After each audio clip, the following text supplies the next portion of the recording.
ko, amiga ni Prol ug ni Malin, mga ikaagaw, mga kapalintihan, nga niya karon mayong hapon. Kalabi na ni Prol, ako igsuon, nga kaduha na itaw ni aning kuan.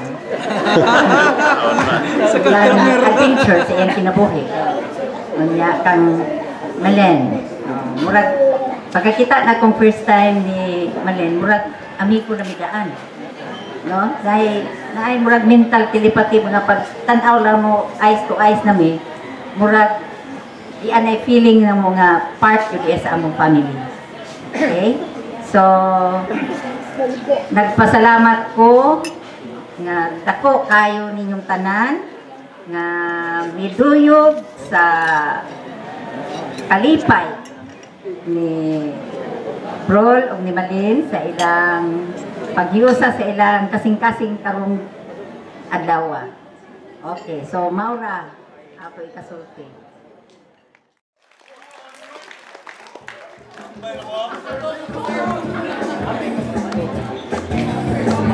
Pasakot ko na muli ng mga mari na tuwangan. Then we also have Mr. Geoffrey Orog, aka Patoy, is an electronic communications engineer and is presently working in MEPS in Mactan, Cebu. We have here Miss Vanessa May Orog, aka Maymay, is a Bachelor of Science in Information Technology graduate and is now working as Program Development Engineer in NCR Lahu. A big hand, please. And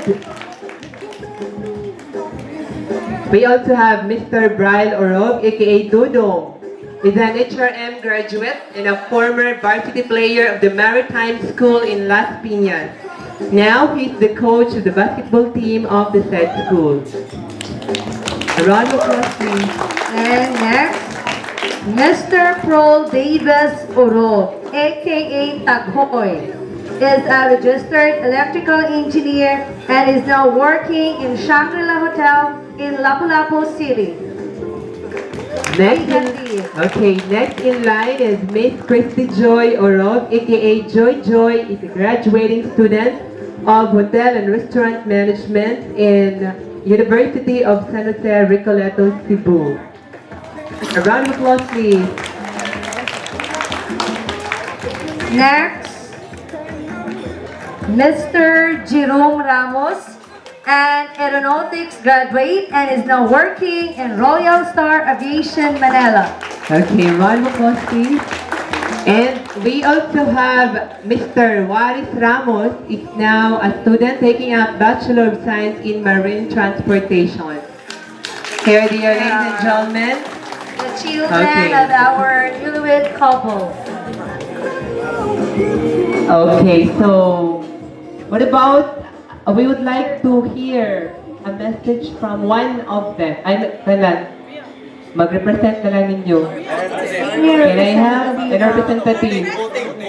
Okay. So give the message for our newlywed couple. Mr. John Paul Orog. Okay.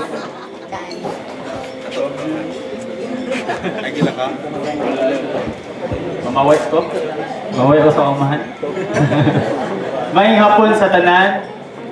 Enjoy lang mo sa food ninyo. Kaya mubawi iyo sa umahan. Itaas-taas din yung itsura. Okay. Sulti nila no? It's hard to parenting a parent. Right? So, may hapon, ako si GP, kinamagwangan na anak.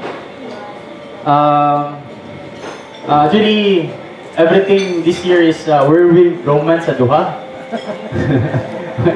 Okay, last February, ika nga bakasyon, wala man nagsaba ang amahan. Sekreto paglabok. Sekreto man ako.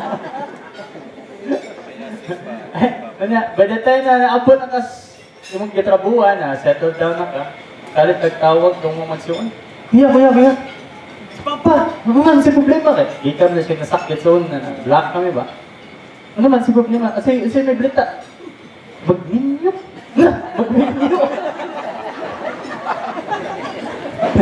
come to think of it,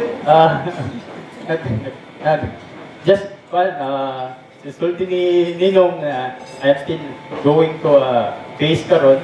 So, not all man tanan na itong madawat.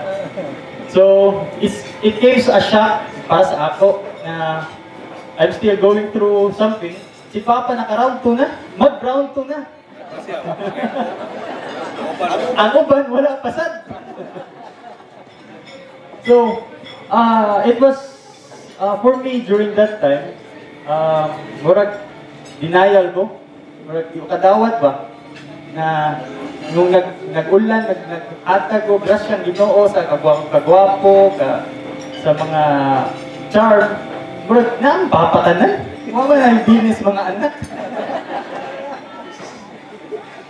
Pero, ang ikasulti sa site sa kay Tita Mami Mili, Tita Mami mamang tawag. So, karon di gali, Mami na dito, Mami na. Si Papa, if we are very much thankful na unom mi na magsuod. Ang buta ko, masugdan pa, madungagan pa rin. For now, unong sa. We are very much thankful sa blessing na He taught us how to be para sa laki, as a man, as a father, and karon second time, as a husband. Mami, si Papa, stubborn na siya, stupid, sahay. Whatever he wants to do, he will follow it. It so happen na ikaw yung ay karon. And I'm sure si Papa, when he loves something, ihatag niya tanan.